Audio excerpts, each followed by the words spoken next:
नमस्कार, मी संजय भोकरे. आपण पाहताय जनप्रवास लाईव्ह. आज अतिशय गंभीर आणि महत्त्वाचा विषय घेऊन येतोय.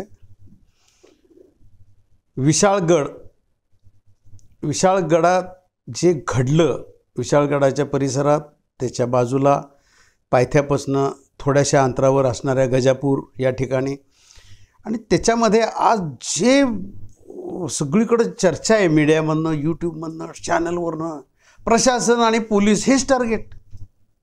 आज हे खरं विश्लेषण करणं गरजेचं मला वाटलं, म्हणून मी आज हे विश्लेषण करतोय. त्याच्यामध्ये प्रशासन आणि पोलीस याच्यावर टीका शेवटच्या क्षणाला, हे कशासाठी आणि काय, त्याची वस्तुस्थिती जनतेला कळली पाहिजे. आज त्याच्यामध्ये जिल्हा पोलीस अधिकारी, जिल्हाधिकारी हे कुठं कमी पडले का त्याच्यामध्ये? तर अजिबात कमी पडलेले नाही. आता वस्तुस्थिती, मी स्वतः विशाळगडला गेलो, कोल्हापुरात गेलो, अनेक पत्रकारांना भेटलो, सत्य परिस्थिती विचारली, अधिकाऱ्यांना सुद्धा भेटलो. तर त्यावेळेला खरी वस्तुस्थिती समोर आली. मी अधिकाऱ्यांशी पण बोललो. याच्यामध्ये काय राजकारण चाललं आहे, आता कुठल्या गोष्टीत राजकारण आणायचं? आता शाहू महाराजांची परंपरा, शाहू महाराजांची परंपरा म्हणजे सर्व धर्म समभाव, एका ओळीत समजते आपल्याला. तिथं कुठली जात आणि धर्म. आता ह्याच्यामध्ये नक्की राजकारण काय आहे हे बघितलं पाहिजे. ह्याच्यामध्ये राजकारण एवढंच चाललेलं आहे. आता संभाजीराजे, छत्रपती संभाजीराजेंनी काही चुकीचं केलं का? अजिबात चुकीचं केलं नाही. अतिक्रमणं हटवावी. त्याच्यात मुस्लिमांची काढा, हिंदूंची काढा, असं काय काहीच नाही आहे. त्याच्यामध्ये अतिक्रमण, गड किल्ले सुरक्षित, चांगले, सुशोभित असले पाहिजेत. ही त्यांची भूमिका खरोखर चांगली आहे आणि ते काम करतायत. रायगडवरचं सुद्धा काम त्यांचं प्रशंसनीय आहे. संभाजीराजेंचं कौतुक केलंच पाहिजे. आणि त्यांना वाटलं की ह्या 1.5 वर्षामध्ये ते नक्की झगडतायत, हे व्हायला पाहिजे. विशाळगडावर सुद्धा ही अतिक्रमणं होत आहेत, ही चांगलं नाही आहे. आणि त्यांनी तसे पत्रव्यवहारही केलेले आहेत. ते उघड सांगतायत. परंतु आत्ताच तो जोर धरला आहे, निवडणुका समोर आहेत म्हणून ते करतायत, असं सुद्धा आरोप प्रत्यारोप होत राहतील. त्याला काही अर्थ नाही. आत्ता मूळ मुद्दा काय आहे? त्यांनी जाहीर केलं विशाळगडावर सगळ्या कार्यकर्त्यांनी जमावं. त्यावेळेला प्रशासन जागं झालं नसतं तर प्रशासनावर ठपका ठेवा ना तुम्ही. तातडीनं जिल्हाधिकारी आणि जिल्हा पोलीस अधीक्षक, आता जिल्हाधिकारी येडगे साहेब आहेत आणि महेंद्र पंडित पोलीस अधीक्षक आहेत, हे छत्रपती खासदार श्रीमंत शाहू महाराजांच्याकडे गेले का नाही? गेले. त्यांनी सांगितलं कायदा सुव्यवस्था बिघडू शकते, अशांतता निर्माण होऊ शकते. हे जागं केलं ना त्यांनी. आणि शाहू महाराजांनी सुद्धा संभाजीराजेंना फोन केला. हे कुठं लपलं आहे का?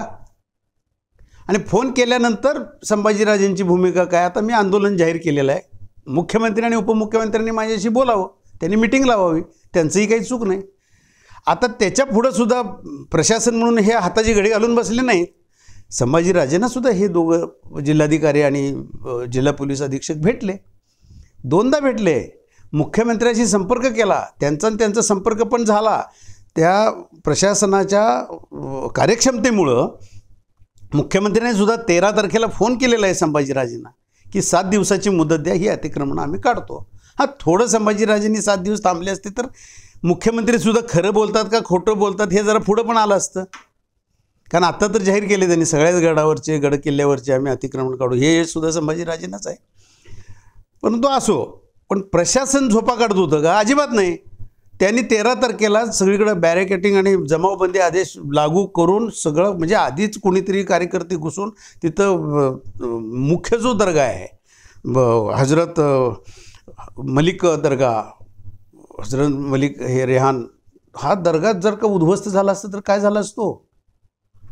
पायथ्यापासनं ती नंतरच्या काळात पोलिसांनी हटवल्यानंतर पुढं गेल्यानंतर गजापूरचं ते दर्गा असेल, ते मुस्लिमांची वस्ती, तिथं पण हल्ला झालाच ना. पोलीस काय बघत उभारले ते का? स्वतः जिल्हा पोलीस अधीक्षक हेल्मेट घालून उभारलेले होते, आदेश देत होते. पोलीस जखमी झाले, एक अधिकाऱ्याचा तर खुबा निघाला. हे कुणाला माहिती आहे? ह्यांची बाजू घ्यायचीच नाही. चालू राजकारण हे अतिशय वाईट आहे आणि समाज बघतोय. आणि ह्याच्यात सर्व धर्म समभाव, शाहू महाराजांची परंपरा आपण जपणार आहोत की नाहीत हे बघायची खऱ्या अर्थानं गरज आहे. उठलं की प्रशासनानंच मग हाताच्या घड्या घालून बसलं तर काय विले? वाट लागेल सगळी. हे बघण्याची गरज आहे. आज पोलीस अधिकाऱ्यांना नावं ठेवू नका. आत्तासुद्धा विरोधी पक्ष नेत्यांचं ऐकलं मी. नाही, त्या पोलीस अधीक्षकाची बदली करा. अरे तुम्ही बसताय कुठं? विशाळगडला गेलाय काय? कुठं आहे तुम्ही? जावा, भेट द्या, तिथली परिस्थिती जाणून घ्या. उगाच बसून तिथं राजकारण करू नका, ही अपेक्षा नाही आहे तुमच्याकडनं. वडेट्टीवार एक समंजस चांगलं व्यक्तिमत्व आहे, पण बोलताना सुद्धा उठलं की त्याची बदली करा, ह्याची बदली, कानात कोण झालं, बिघडलं यांचं चालू राजकारण. विरोधी पक्ष आणि सत्ताधारी हे करू नका आणि करायची गरज नाही. प्रशासनाचं कौतुक करा. जिल्हाधिकारी आणि जिल्हा पोलीस अधीक्षक, सर्व पोलीस दल अतिशय चांगल्या पद्धतीनं काम केलेलं आहे. नाहीतर तो दर्गा उद्ध्वस्त झाला असतं तर महाराष्ट्रात परिस्थिती काय झाली असते आज. महाराष्ट्रात सगळा जातीवाद, जातीचे वाघडोंब उसळले असते आज. हिंदू मुस्लिमांच्या आधी वास्तविक हे नाही आहे. मुळातच हिंदू मुस्लिम विशाळगडला हिंदूंची संख्या पण जास्त आहे तिथं जाणारी. विशाळगडला आज श्रद्धेने जातात सगळे तिथं. आणि अशा वेळेला हे राजकारण करणं, आता सतेज पाटील हे अभ्यासू आहेत, ते तर गृह खातं सांभाळलेले आहेत, त्यांनी सुद्धा प्रशासनावर टीका करावी, हे पोलिसांच्यावर टीका करावी, हे दुर्दैवी म्हणावं लागेल. आणि ह्या गोष्टी इथंच थांबल्या पाहिजेत. आता सगळ्यांच्या राजकारण्यांच्या नेत्यांच्या आता भेटी होतील, पण हे प्रशासनानं त्याच वेळेला बॅरिकेटिंग केलं, जमावबंदी केलं.